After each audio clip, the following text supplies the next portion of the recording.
Oke, kawan-kawan semua, selamat pagi. Sampai berjumpa kembali dengan Bapak di mapel kita di ekonomi peminatan. Selamat pagi, kawan-kawan. Pagi Pak. Oke, terima kasih yang sudah hadir. Kita hari ini hadir ada 21 orang. 15 orang lagi belum bisa hadir, mungkin karena jaringan. Tidak apa-apa, kita tunggu. Semoga mereka menyusul kita untuk masuk di kelas ini. Oke, sebelum kita mulai pembelajaran kita, saya minta saudara Paskalis untuk menyalakan kameranya supaya memimpin pertemuan kita dengan doa. Silakan Bang Paskalis. Bapak Guru dan teman-teman sekalian, mari kita tunjukkan doa dalam nama Bapa dan Putra Dan Roh Kudus, amin. Terima kasih Bapak. Jadi kawan-kawan, harapan saya semua kita sudah siap belajar hari ini. Tetap semangat, tetap konsisten untuk setia mempelajari materi-materi kita, mempersiapkan dirinya setiap hari agar segala nilai-nilai di sekolah kita, yaitu pandu, disiplin, mandiri, itu tetap bisa kita hidupi. Saya harap itu bisa kalian jalani dalam kehidupan kalian sehari-hari sebagai pelajar, sebagai garis walaupun di rumah. Jadi kawan-kawan semuanya, tujuan pembelajaran yang akan kita capai pada pertemuan ini ada 4. Yang pertama adalah mendeskripsikan pengertian permintaan dan penawaran.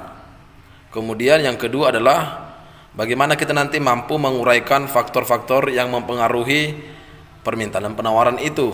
Kemudian harapan saya kalian mampu menganalisis hukum permintaan dan penawaran serta asumsi-asumsinya. Nanti akan kita bahas dalam materi kita. Kemudian adalah yang terakhir itu ini menghubungkan kurva permintaan dan kurva penawaran. Itulah yang harus kita capai dalam pertemuan kali ini.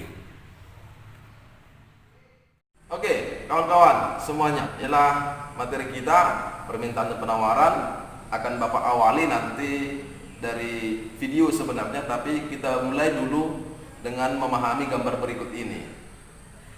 Permintaan dan penawaran. Sebelum saya jelaskan secara lebih jelas lagi, lebih jauh, dari gambar yang ada sekarang di layar kita, apa dalam pemikiranmu? Coba sampaikan.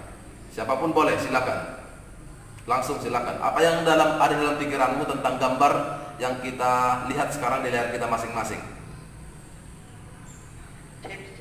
Silakan Bang Paskalis. Kalau menurut saya di sana itu terdapat gambar pasar. Di pasar tersebut pasti ada permintaan dan penawaran. Misalnya ada seorang ibu-ibu yang ingin membeli, misalnya ia ingin membeli pisang. Di sana ia akan tawar-menawar harga, Pak. Permintaannya ada pisang dan kemudian dia akan memberikan penawaran harga, Pak. Misalnya dia tak turun harganya, itu menurut saya, Pak. Oke, terima kasih. Nah, itulah yang mau dijelaskan dalam materi ini, permintaan dan penawaran. Bagaimana di pasar tadi, seperti dikatakan Bang Paskalis tadi, ada seorang pembeli menawar pisang yang ingin dibelinya, namanya permintaan. Terjadilah tawar-menawar antara si pembeli sama si penjual. Disitulah kurang lebih konsep awal permintaan dan penawaran. Oke, baik, seminaris semuanya. Berikutnya akan kita masuk dalam pendalaman materi. Di situ adalah nanti akan saya Bapak tampilkan video untuk kita tonton bersama, kita diskusikan nanti dalam kelompok kita. Sebagai bentuk apa yang harus kita kerjakan sudah Bapak buat di tab penugasan kita, bagaimana diskusinya nanti, apa yang harus kalian jawab di sana. Silakan diperhatikan, silakan didalami bagaimana permintaan dan penawaran itu. Mari kita perhatikan videonya berikut ini. Pernahkah Anda bertanya, kenapa ya harga semangkok mie bakso adalah X rupiah? Kenapa juga harga sendal jepit Anda itu Y rupiah? Atau mengapa sih harga tiket masuk bioskop sebesar Z rupiah? Sebenarnya dari mana sih datangnya harga itu? Dari sekian banyak faktor yang mempengaruhi harga, kali ini kita akan membahas salah satunya, yaitu hukum permintaan dan penawaran. Pernahkah Anda mendengarnya? Secara umum, istilah permintaan bisa diartikan sebagai jumlah barang atau jasa yang diinginkan atau dibutuhkan oleh pelanggan. Sedangkan istilah penawaran diartikan sebagai jumlah barang atau jasa yang tersedia di pasar.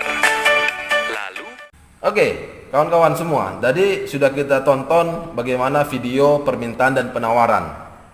Yang jelas di sana sudah dibahas sampai faktor-faktor yang mempengaruhi dan bagaimana terbentuknya keseimbangan harga di pasar.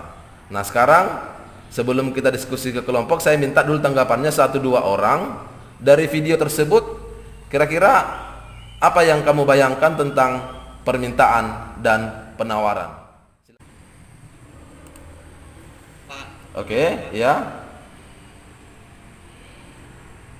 mana ya, Pak? Nah, silakan Bang. Kan tadi seperti yang dijelaskan di video itu, Pak, kurva penawaran itu kan naik, Pak, Iya, dan kurva permintaan itu turun. ya. Dan dibilang dalam video itu nanti ada titik temunya di tengah-tengah.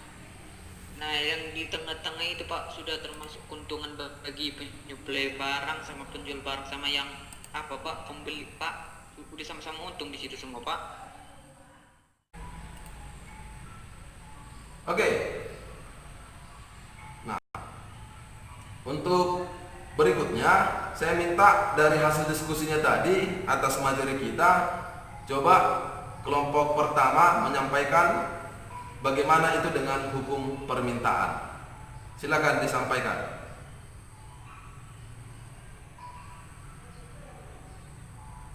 Mohon diulangi, Pak, putus-putus, Pak. Nah, silakan Paskalis menyampaikan apa saja faktor yang mempengaruhi permintaan dan bagaimana hukum permintaan. Silakan. Baiklah, faktor pertama yang mempengaruhi permintaan dan penawaran itu adalah yang pertama. Jadi seminaris semuanya sebagai bentuk uji pemahaman kita atas materi yang sudah kita pelajari nanti, tidak sekarang saya ujikan, nanti silakan ambil waktu kapan saja. Ini saya beri ada 10 soal dan 2 esai.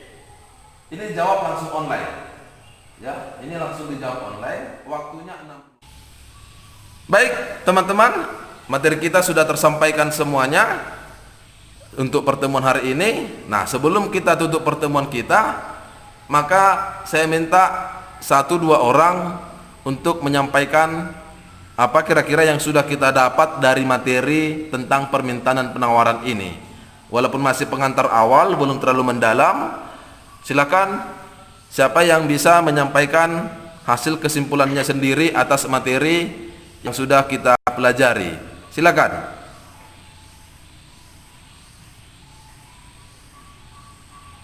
Saya, Pak, Oke, silakan Bang. faktor-faktor yang mempengaruhi Di sana Bang? ada, Pak. Iya, silakan. Ada, Pak. Ya, seperti bilang Paskalis, di dalam berwirausaha kita dapat memanfaatkan permintaan dan penawaran, tetapi Itu yang bisa kita bicarakan hari ini. Semoga hasilnya semakin baik. Maka kita tutup pertemuan kita. Saya silakan Anas untuk menutup dengan doa. Teman-teman, sebelum kita menutup pertemuan di sini, ada baiknya kita berdoa dulu. Demi nama Bapa dan Putra dan Roh Kudus. Amin. Demi nama Bapa dan Putra dan Roh Roh Kudus. Kudus. Amin. Terima kasih Anas, terima kasih semuanya, terima kasih yang sudah hadir.